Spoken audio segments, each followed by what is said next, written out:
चलिए भाई, तो सेमीकंडक्टर डिवाइसेस में ऑप्टो इलेक्ट्रॉनिक डिवाइसेस का टॉपिक चल रहा है। लास्ट क्लास में हमने डिस्कशन किया है अबाउट द फोटो डायोड। इसके बारे में अभी आपको कुछ नहीं बताऊंगा, वो आपने ऑलरेडी सीख लिया है।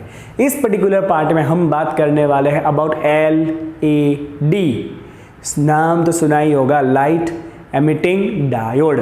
इसके अंदर ही सब कुछ लिखा हुआ है, नाम में ही सब कुछ है। ऐसा PN जंक्शन डायोड जो अपने आप लाइट को एमिट करेगा, ऐसा PN जंक्शन डायोड जो अपने आप लाइट को एमिट करेगा, that is called as light emitting diode. चलिए तो भाई लगाया जाए title LED। This is light emitting diode. So it is heavily doped PN junction diode. तो आपको इसमें भी डोपिंग एकदम हाई रखना है। P टाइप में इम्प्योरिटी, N टाइप में इम्प्योरिटी एकदम ज़्यादा रखनी है। We require large number of charge carrier, right? So it is heavily doped PN junction diode operated under, अब ये इंपॉर्टेंट है बच्चा, ऑपरेटेड अंडर फॉरवर्ड बायस। कैसे ऑपरेट करना है बच्चा इसको हमें ऑपरेट करना है फॉरवर्ड बायस में, बराबर?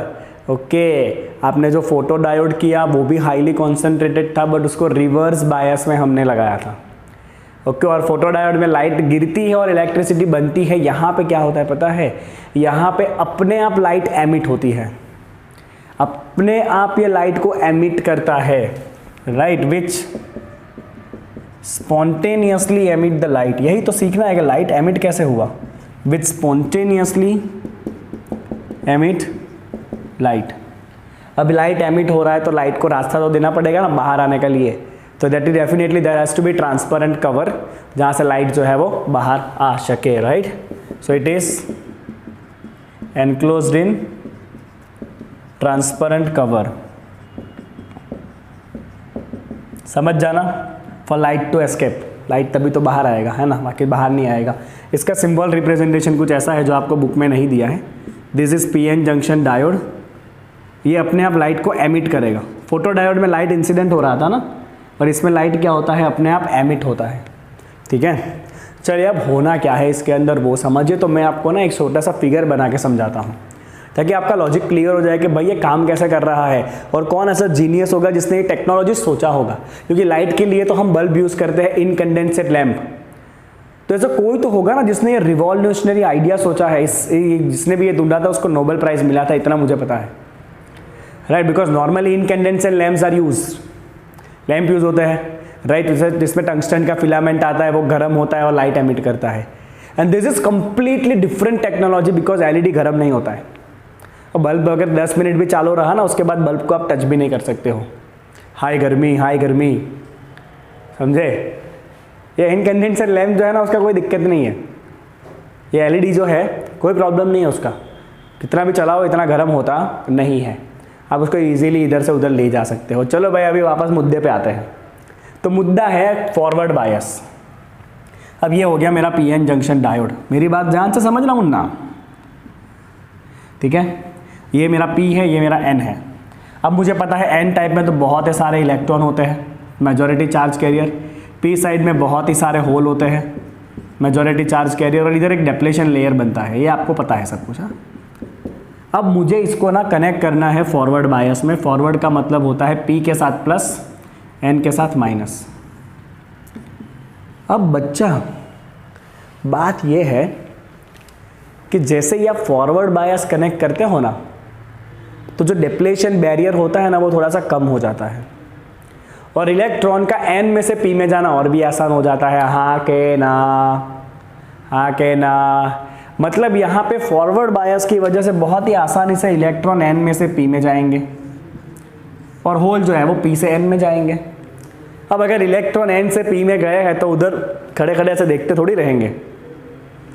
इलेक्ट्रॉन को दिखेगा कि P के अंदर कितने सारे होल्स हैं, दिखेगा ना इलेक्ट्रॉन को। इलेक्ट्रॉन जैसे ही यहाँ पे आया, ये इलेक्ट्रॉन को दिखा तो कितने सारे होल्स हैं। तो इलेक्ट्रॉन क्या करेगा, उस होल के साथ रिकम्बाइन हो जाएगा। क्या हो जाएगा, इलेक्ट्रॉन होल के साथ रिकम्बाइन हो जाएगा। अब लॉजिक ये है कि अगर ये रिकम्बाइन हो गया वापस इलेक्ट्रॉन एंड होल तो एनर्जी एमिट करेगा, क्योंकि अगर आपको इलेक्ट्रॉन होल का पेयर प्रोड्यूस करना है तो आपको एनर्जी देनी पड़ती है, that is more than energy gap, है कि नहीं। अगर आप एनर्जी गैप से ज़्यादा एनर्जी देते हो तब जाके इलेक्ट्रॉन होल को आप अलग कर पाते हो।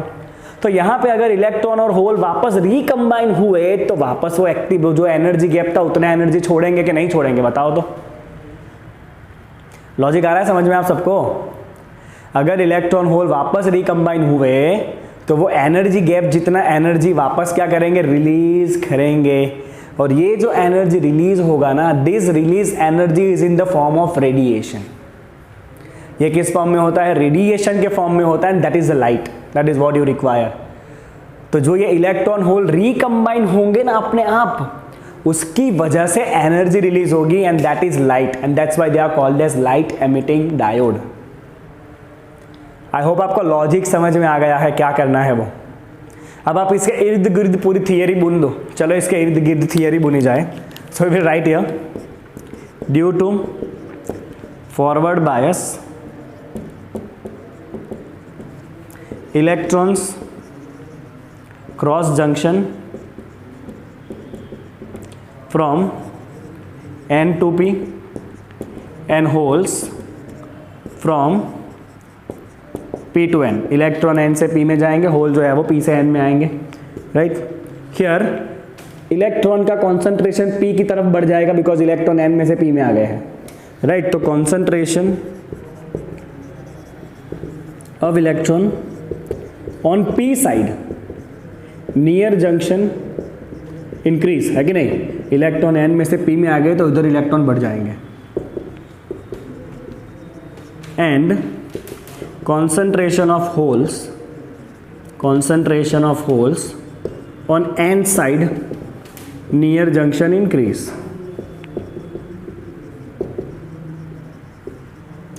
समझ गए इतना।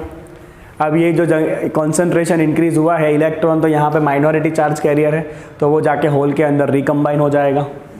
Here this electron on N side and hole, अब आप अपने लैंग्वेज में लिखो, सॉरी इलेक्ट्रॉन पी साइड पे गए हैं ना, इलेक्ट्रॉन क्रॉस करके पी पे गए हैं, तो electron on P side and holes on N side क्या करेंगे भाई, ये कंबाइन होंगे, combine with majority charge carriers. आपको ना एग्जाम में इसके ऊपर ऐसा हाईलाइट कर देने का ताकि चेक करने वाले को लगे इसको कितना मस्त आ रहा है। तो कुछ लोग खाली खाली भी हाईलाइट करते हैं, हाँ कुछ लोग ऐसा लिखा पूरा गप्पा होता है, पर प्रेजेंटेशन तो एक नंबर होता है, लिखा पूरा गप्पा ही होता है। वैसे पूरे लाइन लाइन लाइन लाइन करते करते करते करते इतना मस्त प्रेजेंटेशन करते हैं ताकि चेक करने वालों को तो ऐसा लगे पहली नज़र में कि कैसा जादू कर दिया, फिर पता चलेगा कुछ नहीं है, मिंडा है अंदर जाके। ये चेक करने का ऐसा होता है कि कई बार चेक करने वाला पॉजिटिव मूड में होता है ना, तो उसकी पेन ऐसे ही चलती है बराबर। अब अगर आपने गप्पा भी मारा है ना तो चांसेस है कि आपको मार्क मिल जाए, बट अगर उसकी नज़र पे आपका एक गलत वर्ड चढ़ गया ना, एक भी गलत वर्ड, तो फिर वो वापस ऊपर देखता है जहाँ पे वो राइट करते आया है, और फिर वो साइन बदल दी जाती है। वो ऐसे ऐसे करते नीचे आ रहा है आ रहा है, अब उसने देखा कि यहाँ पे कुछ गप्पा मारा है, भले ऊपर भी पूरा गलत है बट उसका माइंड पॉजिटिव सेट है ना, तो उसने सब कुछ राइट राइट राइट राइट कर दिया है, पर इधर उसको गलती पता चली, फिर वो वापस ऊपर जाएगा, ओ ओ ओ ओ खत्म। ऐसा मेरे साथ बहुत होता है, तुम्हारा पेपर चेक करता हूँ तो मेरे साथ ऐसा ही होता है। मैं पहले राइट कर देता हूँ और फिर आखिरी देखता हूँ आखिर में क्या लिखा है, अगर आखिर में सही है तो सही, आखिरी में गलत है तो वापस ऊपर से पेन चलती है, फिर जीरो। ठीक है चलो मुद्दे पे आते हैं। इलेक्ट्रॉन होल वापस रिकम्बाइन होंगे and this recombination emit the energy, this recombination emit energy which is equal to or less than energy gap।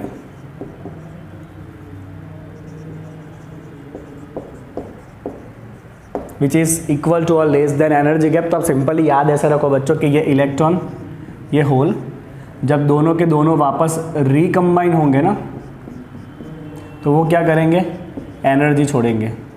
Exam में ऐसा मत लिखना, ये तो जस्ट याद रखने के लिए, ठीक है। चलिए आगे बढ़ते हैं।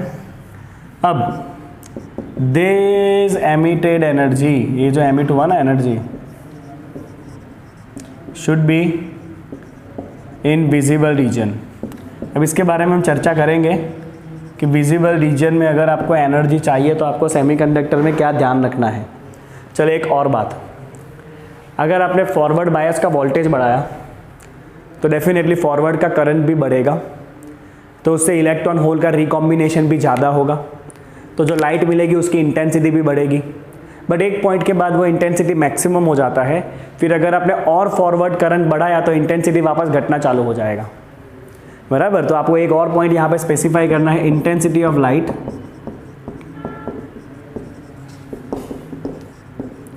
increase with forward current, intensity of light increase with forward current become maximum and then decrease with further increase in forward current, then decrease with further increase in forward current. This thing you need to keep in mind. Exam में जब एक एक point आप properly लिखोगे तो आपको mark मिलेगा। तो इसके ऊपर मैंने हाईलाइट कर दिया है। आप अगर छोटा सा ग्राफ बनाना चाहो तो भी आप याद रख सकते हो एलईडी में कि अगर ये इंटेंसिटी है और ये फॉरवर्ड करंट है या फॉरवर्ड वोल्टेज है, तो स्टार्टिंग में इंटेंसिटी बढ़ेगा, पिक पकड़ेगा, फिर घटेगा वापस। तो you can remember it like this. Exam में ड्रॉ मत करना, जैसे याद रखने के लिए है, ठीक है। तो इसीलिए जब आप एलईडी को यूज़ करो ना, तो आपको ये जो बायस लगाना है ना यहाँ पे वोल्टेज, वो एकदम प्रॉपर सिलेक्ट करना होता है ताकि आपको मैक्सिमम से मैक्सिमम इंटेंसिटी मिले। अगर ये बायस कम होगा तो भी इंटेंसिटी कम हो जाएगा, अगर बायस ज़्यादा हो गया तो भी लाइट का इंटेंसिटी कम हो जाएगा। इसीलिए इस एलईडीज़ को एक प्रॉपर बायस के ऊपर ही किया जाता है, राइट। एकदम इसको प्रॉपर बायस से ही किया जाता है, आपको ये ध्यान रखना है, ठीक है। ओके, तो proper biasing is important, hence proper biasing is important.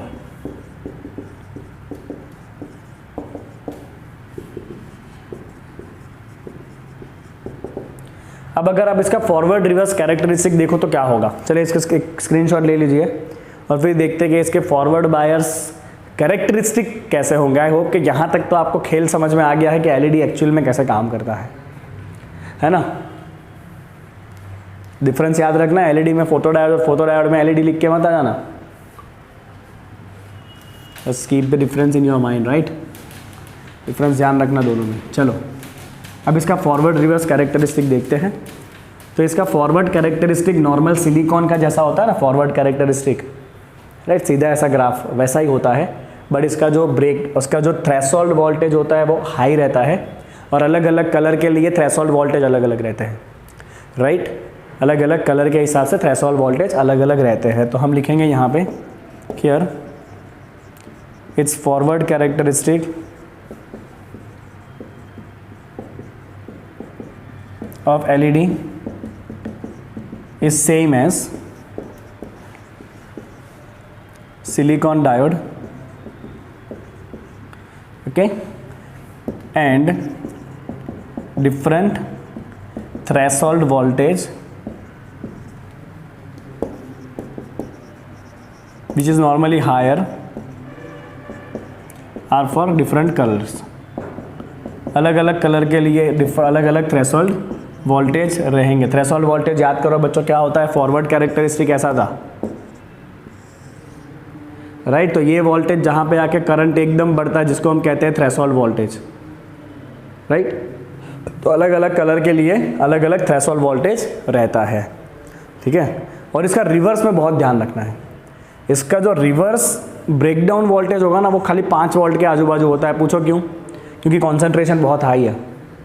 हमने स्टार्टिंग में ही लिखा है they are highly doped semiconductor, और जितना ज़्यादा डोपिंग होता है ना उतना डेप्लेशन लेयर पतला हो जाता है। डेप्लेशन लेयर जितना पतला बना उतना इलेक्ट्रिक फील्ड रिवर्स में स्ट्रांग हो जाता है, राइट। ये आपका फोटो डायोड का मेन कंसेप्ट था, राइट। तो यहाँ पे कॉन्सेंट्रेशन ज़्यादा है, मतलब इसका डेप्लेशन लेयर बहुत पतला होगा।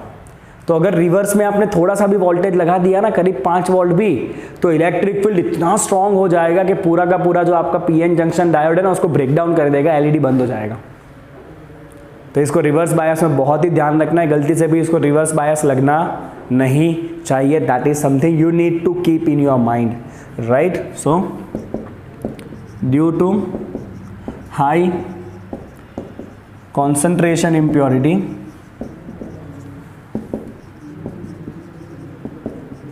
their reverse breakdown is very sharp.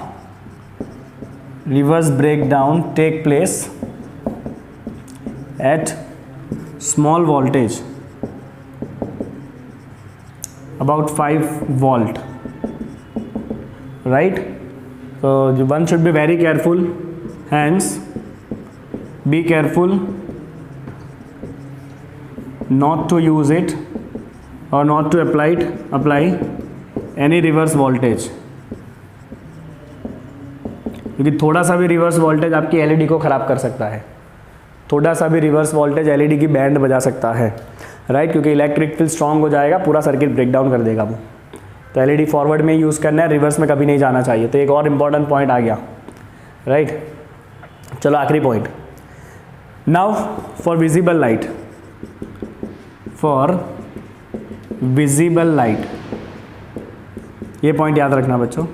Visible light के लिए आप एलईडी के अंदर जो भी पीएन जंक्शन डायोड में सेमीकंडक्टर यूज़ करने वाले हो ना, उसका एनर्जी गैप 1.8 वोल्ट से 3 वोल्ट के बीच में होना चाहिए, एनर्जी गैप। तो for visible light energy gap should be in the region of 1.8 volt से लेके 3 वोल्ट। कितना होना चाहिए? 1.8 वोल्ट से लेके 3 वोल्ट के बीच में होना चाहिए, बिकॉज विजिबल रेंज क्या जो वेव लेंथ है वो कितना होता है बच्चा? विजिबल का वेव लेंथ कितना होता है? करीब 4000 एमस्ट्रॉन्ग से 7000 एमस्ट्रॉन्ग, राइट। तो वो 4000 एमस्ट्रॉन्ग से 7000 एमस्ट्रॉन्ग के लिए अगर आप ये फॉर्मूला अप्लाई करोगे ना, HF is equal to EV, है ना, ये फॉर्मूला होता है ना, simple formula, energy of radiation is equal to EV। तो HF की जगह आप लिखो HC/λ इक्वल टू EV। यहाँ पे आप लैम्बडा 4000 एमस्ट्रॉन्ग से लेके 7000 एमस्ट्रॉन्ग सेट करोगे ना, तो आपका ये जो वोल्टेज है ना, ये वोल्टेज आएगा आपका 1.8 वोल्ट से लेके 3 वोल्ट। कितना आएगा आपका वोल्टेज जो है वो 1.8 से लेके 3 वोल्ट आने वाला है। तो आपको जो एनर्जी गैप लेना है ना, वो कंपलसरी 1.8 से 3 वोल्ट के बीच में होना चाहिए, तभी आपको विजिबल कलर दिखेगा। बाकी कोई ऐसा रेडिएशन होगा जिसको आपकी आंखें सेंस नहीं कर पाएगी, जिसको आपकी आंखें सेंस नहीं कर पाएगी, राइट। तो इसके लिए आपको स्पेशल टाइप के सेमीकंडक्टर लेने होते हैं, ओके।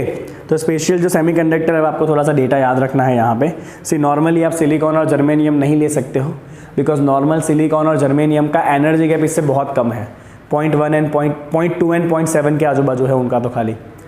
तो normal silicon and germanium diode से आपको विजिबल लाइट नहीं मिलेगी। तो यहाँ पे आपको स्पेशल टाइप के डायोड्स लेने होते हैं, और वो डायोड है गैलियम आर्सेनाइड फॉस्फाइड।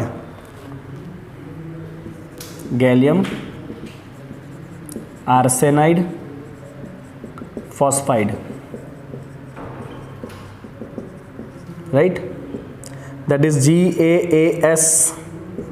अब ये तो आपको डेटा याद रखना है, 1 - x px, right. It is use for making LEDs of different colours. ये अलग अलग कलर के LED के लिए यूज़ होता है, राइट। ये वाला सेमीकंडक्टर आपको यूज़ करना है फॉर डिफरेंट कलर।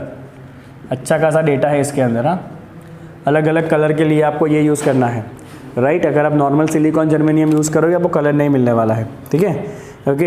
एंड एक और दिया हुआ है बच्चों, देखो रेड कलर के लिए भी LED स्पेशल मेंशन करके दिया है, that is gallium, you have to remember this, arsenide 0.6 and phosphide 0.4। ये यूज़ होता है रेड कलर के LED के लिए। लाल कलर के LED का ये सेमीकंडक्टर है, राइट, जिसका एनर्जी गैप कुछ 1.9 इलेक्ट्रॉन वोल्ट के आजू बाजू है। कितना है इसका एनर्जी गैप जो होता है ना ये पर्टिकुलर मटेरियल का, that is 1.9 electron volt somewhere around, जो आपको रेड कलर देगा। कौन सा है? Gallium arsenide 0.6, phosphide 0.4। Red colour की LED में ये वाला सेमीकंडक्टर होता है, राइट। फिर एक और है बच्चों गैलियम आर्सेनाइड, खाली गैलियम आर्सेनाइड, ओके, जो आपको देता है इंफ्रारेड एलईडी। कौन सा देता है ये आपको? इंफ्रारेड एलईडी देता है, बिकॉज इसका एनर्जी गैप जो है ना वो 1.4 है। अब अगर एनर्जी गैप 1.4 इलेक्ट्रॉन वोल्ट का है ना, तो समझो बच्चों आप, ये विजिबल रीजन में नहीं है 1.4, विजिबल रीजन का लिए एनर्जी गैप इतना होगा 1.8 से लेके 3 वोल्ट। ये विजिबल रीजन का एनर्जी गैप है, ये विजिबल रीजन से कम है, तो इससे आपको जो रेडिएशन निकलेगा वो दिखने वाला नहीं है, but that radiation is infrared. और इंफ्रारेड रेडिएशन के मल्टीपल यूजेज है भाई। रिमोट सेंसिंग में यूज़ होता है इंफ्रारेड रेडिएशन। देखना आप रिमोट कंट्रोल यूज़ करते हो ना, आगे छोटी सी बल्ब होती है, राइट?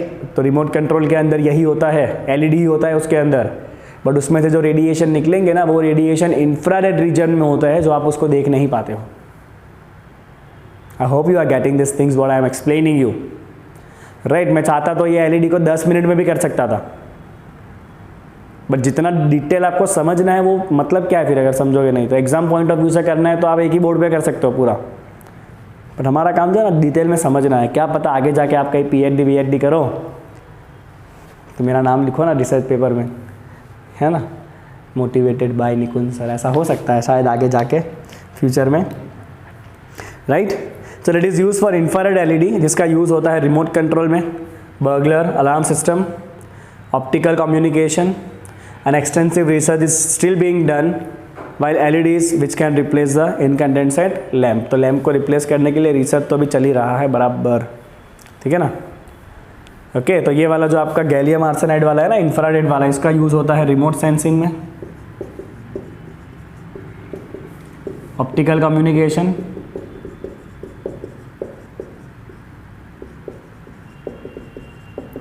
फिर बर्गलर अलार्म, चोर आया।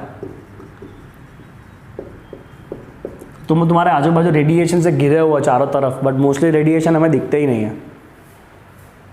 We are lucky enough. Okay, चलिए बच्चों तो देख लेते हैं फटाफट एलईडी के एडवांटेजेस क्या है। वो सिंपल एडवांटेजेस है।